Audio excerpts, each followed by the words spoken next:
Ladies, there are men who will wait for marriage. They are also practicing celibacy. So the men say they are going to start being financially celibate. I think this is the best thing you men could have ever done. Men want to be in a position where they are the ones who give you your value. I don't do casual relationships at all, and I don't think any woman should ever either. I'm staying celibate in 2026. What happens when men stop chasing completely, not because they failed, but because they no longer feel interested in playing the game at all? Something strange is happening in 2026. More men are voluntarily stepping away from dating, hookups, and even casual relationships altogether. Not out of bitterness, not out of fear, but because many genuinely believe peace, discipline, and independence feel better than modern relationship chaos. Stay with us till the end of this video, because this shift isn't just changing dating, it's exposing how deeply modern society depended on constant male attention, validation, and participation.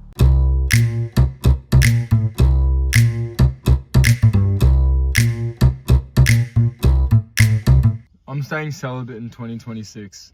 Like, unless the heavens open up and my wife comes down and falls into my lap, I'm not dating nobody. It's not worth it. My heart hurts. You know, I don't want to do it anymore. For years, people assumed men would always chase, always pursue, always initiate. It was treated like an automatic part of male behavior. But now, more men are consciously pulling back. Some are focusing on self-improvement, fitness, finances, religion, discipline, or mental peace instead of relationships. Financial celibacy, it's the new thing that these young men are focusing on when it comes to dating. And as Unc, I just want to say I'm proud of y'all. We always hear women say, my body, my choice. Rightfully so. But as a man, you should be able to say, my wallet, my choice. Side note, you should also care about your body as a man. Don't just go around and sleep with anybody. Have respect for yourself as well. Now back to what I was saying. Your money's a part of your value. As a man, you had to get up and go earn that money. Get to know the woman that you're talking to before you decide to spend money on her. A lot of women hate to have conversations with you before you take them on a date. And it's not that they're worried about whether or not they're going to like you. They're worried about whether or not you're going to like them when you get to know them. Get to know her for who she is, beyond just what she looks like. Because sometimes that's the trick that gets you caught up. You're so caught up in how good she looks that you don't even take the time to get to know her as a person to see if you like her or not. And what surprises many people is that these men don't look miserable. In fact, many seem calmer, more focused, and less emotionally exhausted than before. Ladies, there are men who will wait for marriage. Not only will they wait for marriage, they are also practicing celibacy. And I don't care if you have had sex before. If you are recently practicing celibacy and you are drawing a boundary out of respect for yourself, out of respect for your body, out of respect for God, there are men who are doing that same exact thing. Not only are they going to respect your boundaries, but they are going to be the ones to make sure that you do not cross those boundaries together as a couple. Don't believe the lies that culture is telling you that no man is going to wait, especially if you have already had sex. That is complete rubbish. There are men who are actually sincerely, wholeheartedly wanting to do things right the same way that you are. So do not compromise your morals and your values because you think there's not somebody out there that you will actually like that is doing the same thing as you. But think about it. If you're doing it, someone else is also doing it. I hope this brought you guys some hope. A lot of men today feel drained by modern dating culture. Endless texting, unclear intentions, emotional games, social media pressure, financial expectations. It starts feeling less like connection and more like stress management. Not talking any shit, but the guy that I broke my celibacy with, he did say, after whatever, how many times, he was like, I feel guilty because you're gonna hate me or something, and then you're gonna make a TikTok about me. Well, gosh dang, guys, I met a fucking fortune teller. I met a fucking fortune teller. Now 3 million people have seen that video. So, yeah, you're right. I did make a TikTok about it and you. So, Guys, men will literally tell on themselves. As soon as he said that, I just knew I was fucked. Literally both ways. But I was like, oh shit, like I really did just fuck up, because men will just tell on themselves so quick. They really can't be fake, because they'll just tell on themselves subliminally, and you really need to catch on to that. And so in that moment I was like, oh yeah, I'm probably gonna be making a TikTok about this, and little do we know, it blew the fuck up, and that's at like 3 million views. So yeah, and like 100,000 likes on this one comment saying just don't count it. Well, I think I have to count it since 3 million people saw it. So awareness. Okay, bye guys. So instead of constantly seeking validation or intimacy, some men are choosing restraint. Not because desire disappeared, but because they no longer believe every desire needs to be acted on. Just a quick question, are people still like sleeping around with each other? Because I don't know about you, but I'm absolutely petrified to even give a man like my energy. That mindset shift changes everything psychologically. Once a person learns they can live peacefully without constant romantic pursuit, they become much harder to emotionally manipulate through loneliness or attention. The thing about maintaining celibacy is that it really opens up like a new level of thinking in your mind. And it also gives you a bit of compassion. You see, whenever you stop indulging in that behavior, you start to see people for who they are. You don't see them because of their body or their face. You start to enjoy more connections, you know, whenever you meet someone, genuine conversations. And I know it can sound a bit corny, but once you go through that, it's actually something you never want to like end. Like, you genuinely enjoy it. Because whenever you are lustful, you only got one thing on your mind. You don't really care about what the person has to say. You don't care about what they believe in. You don't care about anything. You just want to sleep with them, and that's it. But once you get past that and you actually develop some emotional maturity and intelligence, and you say, you know what, I'm going to respect myself, and I'm going to respect especially the person that I'm meeting, because they themselves are a child of God, it's quite beautiful how you start to think.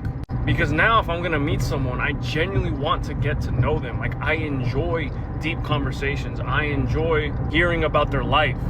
And in turn, the connection will always be more genuine, and I think you'll have a better chance of finding the right person for you. Because when you're shallow and you're superficial and you're vain, you're never going to attract anything worthwhile. So staying celibate and actually thinking with the right head is genuinely a game changer. If you've been thinking about trying it, do it, bro. Wait till marriage, be respectful, have discipline, and I'm telling you, bro, the amount of confidence that you get, the amount of just fulfillment and gratitude for life and for all the connections that you have and for all the genuine relationships, it's just crazy, bro. It really just, it ascends you to a new level. Try it out, I'm serious. Social media also played a major role here.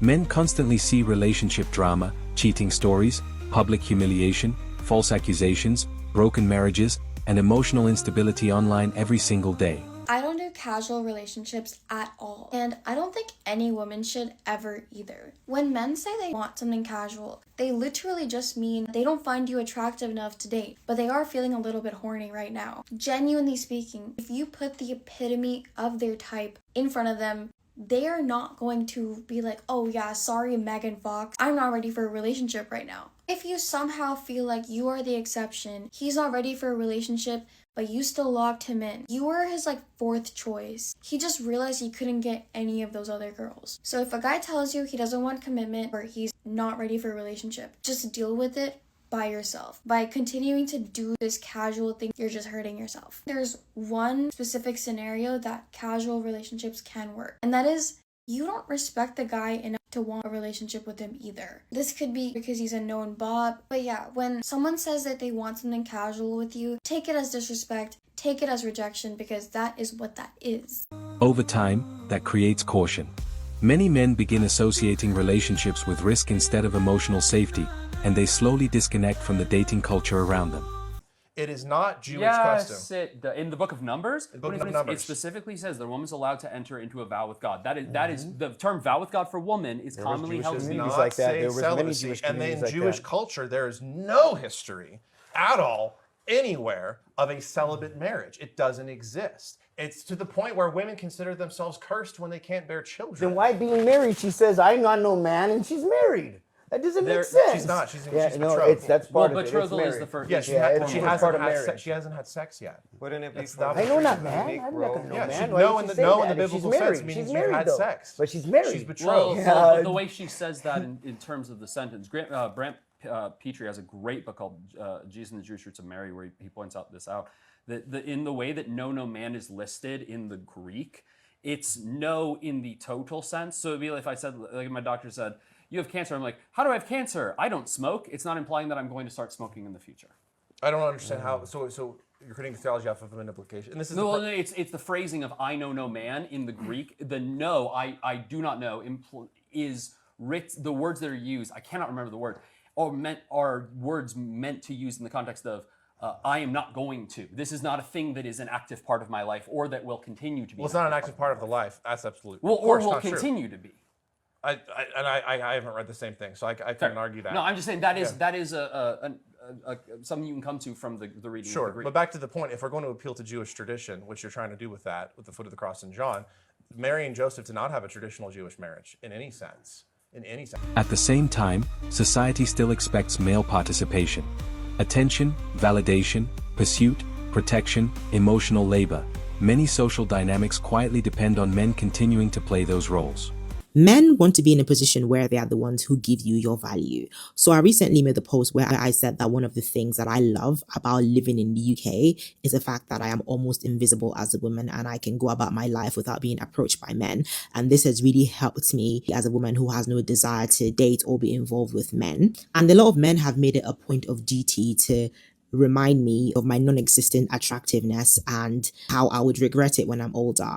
And even some women said that they get approached all the time by men. The truth is, most people, especially men, cannot comprehend the fact that a woman is internally validated and believes that she holds worth and value without the desire to be pursued by men. I am almost 30 years old, so I am not a very young woman. I have been pursued. Few of them have led to relationships. And I can tell you for a fact that being pursued by a man does not bring you any significant value. When a man comes up to you, 80% of the time, he's thinking about sleeping with you. So being approached by men, being pursued by men brings no value to you as a woman. The reason why I'm making this video is to emphasize that as a woman, you should be internally validated. The world has told us that we hold no worth unless we are in constant pursuit of male validation and male attention. And I want you to dare to be the glitch in this system. I want you to dare to exist. I want you to dare to be comfortable with invisibility. I want you to be comfortable with men not speaking to you. Your desirability to men has no implication on your worth and value as a person, as a woman. There is no benefit in externalizing your worth. I have made this abundantly clear that I do not desire to be in a relationship anytime soon with a man. But if you desire to be in a relationship that doesn't come from being pursued or desired or being chased constantly, you should want to be seen and loved for who you truly are. This is not me saying that you shouldn't put value in your appearance. You should look good. I like to look good. I like to look nice. But your desire to look good should be self-led and not out of panic to be pursued or validated by men. Detach your worth from attractiveness and desirability to men. This is one of the truest things that sets you free as a woman. A woman who is in constant pursuit of validation from men is a woman who is mentally enslaved. It's not a compliment that many men feel entitled to disrupt your life by constantly approaching you. And I know that some women genuinely cannot help it because they are very attractive, so men will approach them. And that is okay, but your worth should never be based on that. Personally, I have no desire to be one of those women who are constantly pursued by men, because to be pursued more often means to be harassed more often. I already carry the weight of women who are constantly being harassed, and I do not think that I have the capacity to be one of them. So when men voluntarily step away, the emotional atmosphere changes. Suddenly, the silence becomes noticeable. The absence of pursuit changes the entire dynamic. So the men say they are going to start being financially celibate, which means they're not going to spend any money on women, dates, none of that. I think this is the best thing you men could have ever done. And I will tell you why, because at the end of the day, if you don't spend no money on the women, ain't no sleeping going on. You will not have, you know what, with the women if you ain't spending no money. I think this is the best thing men could come up with, because it's rough out here. And that's the less chance you have of reproducing with a woman that you don't care nothing about, because you don't want to spend money on them, because we already know if you don't spend money on these women, you're not going to sleep with them. You're not going to get anything. So that's a good thing. I think I'm behind this 100%. Men, stop giving all your money to these women. Stop, get your house in order. Stop paying these women to go on these expensive dates and stuff and all this stuff. Stop. Just cut it out. Save your money. Go get your finances straight. Get your own place. Get your own car, decent job. Get your bank account right. Get your credit right. I agree with y'all. Y'all should be financially celibate. Don't give these women nothing. Because let me tell you something. At the end of the day, most of these women, they're going to take their own self out.